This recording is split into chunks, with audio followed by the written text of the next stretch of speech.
मैं मारवाड़ी समाज और परिवार को एक संदेशा देना चाहता हूँ। मैं अग्रवाल परिवार से गर्ग गोत्र से हूँ। मारवाड़ी समाज से तात्पर्य हमारे मारवाड़ी जो परिभाषा है, भाषा है, लैंग्वेज है, इसमें जितने भी वर्ग के लोग हो, चाहे वो अग्रवाल हो, जैनी हो, ओसवाल हो और अन्य छोटी बड़ी जातियाँ जो भी हो, सबसे ये प्रार्थना है अपने बच्चों को अपनी मारवाड़ी संस्कृति से ज़रूर अवगत कराए और हिंदी लैंग्वेज से ज़रूर अवगत कराए। अगर आप मेरी बात को विश्वास नहीं करना चाहते, ये आपकी अपनी आज़ादी है, लेकिन कभी कभी आप अपने बच्चे से पूछिए 89 कितना होता है या 68 कितना होता है, तो कुछ है जवाब दे देंगे।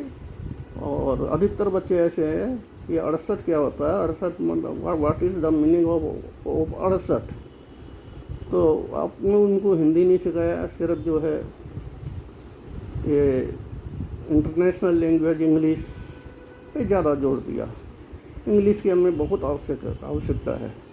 आज हम एब्रॉड में सर्विस करने जाते हैं तो हमें वहाँ इंग्लिश लैंग्वेज की बहुत ज़रूरत पड़ती है।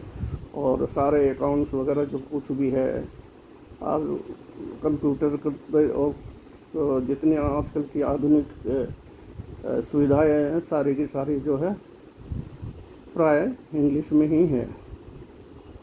तो इंग्लिश आप अवश्य सिखाइए, लेकिन आप अपनी मातृभाषा राजस्थानी भाषा, राजस्थान से पैदा हुए, आज से 100 साल या 200 साल पहले वहाँ से निकले हुए लोग और नए लोग, पुराने लोग, नई आबादी, नई पीढ़ियाँ जो भी है हुई है, नई पीढ़ियाँ तैयार हो रही है, उन सबको आपसे अनुरोध है, आग्रह है, अपील है, उन्हें ज़रूर अपनी भाषा से अवगत कराए।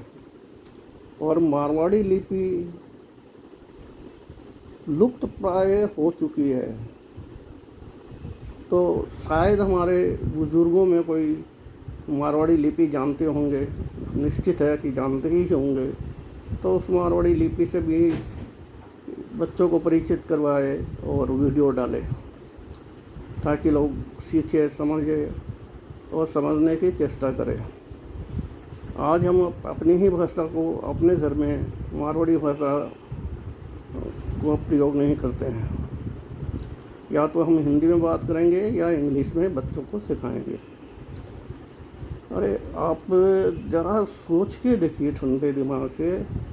मेरी अपील पे कोई मतलब नहीं है, ध्यान दे दीजिए मत दीजिए, लेकिन इस वीडियो को एक बार ज़रूर ध्यान से सुनिएगा। आज उड़ीसा प्रांत में, बंगाल प्रांत में, आसाम प्रांत में, बिहार और उत्तर प्रदेश में भोजपुरी, मैथिली, ये तमाम तरह की भाषाएं, और मध्य प्रदेश में वहाँ की भाषाएं अलग है, छत्तीसगढ़ की भाषाएं अलग है, और साउथ इंडियन, आंध्रा, तमिल, केरला, कर्नाटका, हाँ गोवा, हिंदी वहाँ चलती है, लेकिन उनकी अपनी आपकी भाषा, अपनी लैंग्वेज है।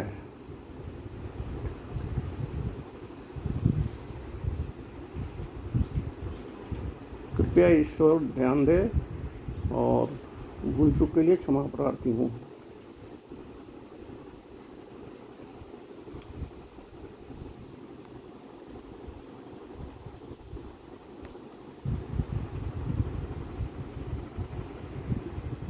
मैं कहना तो बहुत कुछ चाहता हूँ, पर कहने से कुछ नहीं होगा और सुनने से भी कुछ नहीं होगा, कुछ करने से ही कुछ होगा। मेरे भी पोतिया है, पोते हैं, मैं उनको अपनी भाषा से भी परिचित करवाते रहता हूँ ताकि वो अपनी भाषा की मर्यादा को बनाए रखे। आने वाले काल, भविष्य काल में हम गर्व कह सके हम मारवाड़ी है, हम अग्रवाल है, हम फलाने गोत्र से है, हम ब्राह्मण है, मारवाड़ी ब्राह्मण है, क्षत्रिय ब्राह्मण है, क्षत्रिय मारवाड़ी है। तो इस और अब जो हमारी पीढ़ियाँ चल रही है इनको ही ध्यान देना ज़रूरी है। और इसके बाद जो नई पीढ़ियाँ आ रही है ये इनको तो विरासत में आपने दिया नहीं है, राजस्थानी लैंग्वेज के विषय में, भाषा के विषय में और अपनी घर में बोलचाल की भाषा में आपने तो इन्हें प्रमोट किया नहीं। तो ये फिर अपने आने वाली जनरेशन को कहाँ से करेंगे। गुजराती को देखिए, जब भी मिलेंगे गुजराती में बात करते हैं और पंजाबी में करते हैं। तो हमें अपनी भाषा में बात करने में क्या है, शर्म क्यों महसूस होती है। शर्म तो वहाँ महसूस होनी चाहिए जहाँ हम गलत कर्म करते हैं, कोई नहीं करने योग्य कर्म करते हैं या ऐसा कोई कर्म करते हैं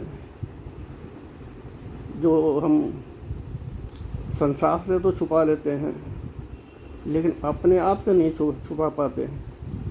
हमेशा उसका वजन, उस घटनाक्रम का वजन, उन बातों का वजन, उन कर्मों का वचन हमारे हृदय को मथता रहेगा, हृदय में मंथन होते रहेगा, माथे पे हजारों केजी का बोझा महसूस होगा। तो सत्कर्म कीजिए और भगवान में, घर में भगवान की पूजा में, आरती के समय में बच्चों को भगवान का दर्शन करवाइए। कहीं जाओ मतलब भगवान तुम्हारे साथ है, हमेशा बच्चों को कहिए आप भगवान तुम्हारे साथ है। आप भी घर से निकले तो ये मान कर चलिए ईश्वर मेरे साथ चल रहे हैं, ईश्वर मेरे साथ चल रहा है। ईश्वर को अपने बच्चों की बहुत चिंता होती है, जैसे आपको अपने बच्चों की चिंता होती है, हम भी उनकी ही संतान हैं, उन्हें बहुत चिंता होती है। वो हमेशा हमारे साथ चलते हैं, हम उन्हें देख नहीं पाते हैं, माना कि हम उन्हें देख नहीं पाते और देखने की हम चेष्टा भी नहीं करते हैं। और हमें तो भौतिक साधनों से बहुत ज़्यादा प्यार है, ईश्वर से प्यार जैसा कुछ नहीं है। फिर भी प्यार जैसा ना हो, लेकिन वो हमारे माता पिता है। आज धरती पे जितनी भी माताएं बहनें हैं, बेटियां हैं, बहुएं हैं, जितनी भी स्त्री जाति है, वो सब माता आदि शक्ति का ही रूप है। वही अपने संसार में नाना रूप धारण करके और अपनी सृष्टि को चला रही है। और कर्ता रूप में पुरुष जो है वो नारायण है, नारायण सृष्टि को चलाते हैं। तो नारायण आय का स्रोत ढूंढते हैं। नारायण से तात्पर्य पुरुषों से है, मानव से है, मानवता से है। भगवान कृष्ण को जब बोले 16,000 रानियाँ थी, लेकिन ये तो गलत था। जिसने भी कहा कि भगवान कृष्ण के 16,000 रानियाँ थी, बिल्कुल सरासर गलत है। 16,000 गोपियों के 16,000 कृष्ण थे, हर एक गोपियों के साथ एक कृष्ण थे, न कि भगवान श्री कृष्ण के 16,000 रानियाँ थी, नहीं। और उनकी महारानी पटरानी 3 अलग थी। और ये जो गोपियाँ थी, हजारों जन्मों से तपस्या करते हुए इन्हें प्रभु ने वरदान दिया था, द्वापर युग में मैं आऊँगा और तुम सबके साथ प्रेम पूर्वक रास रचाऊँगा और वहीं तुम्हारी मुक्ति भी हो जाएगी।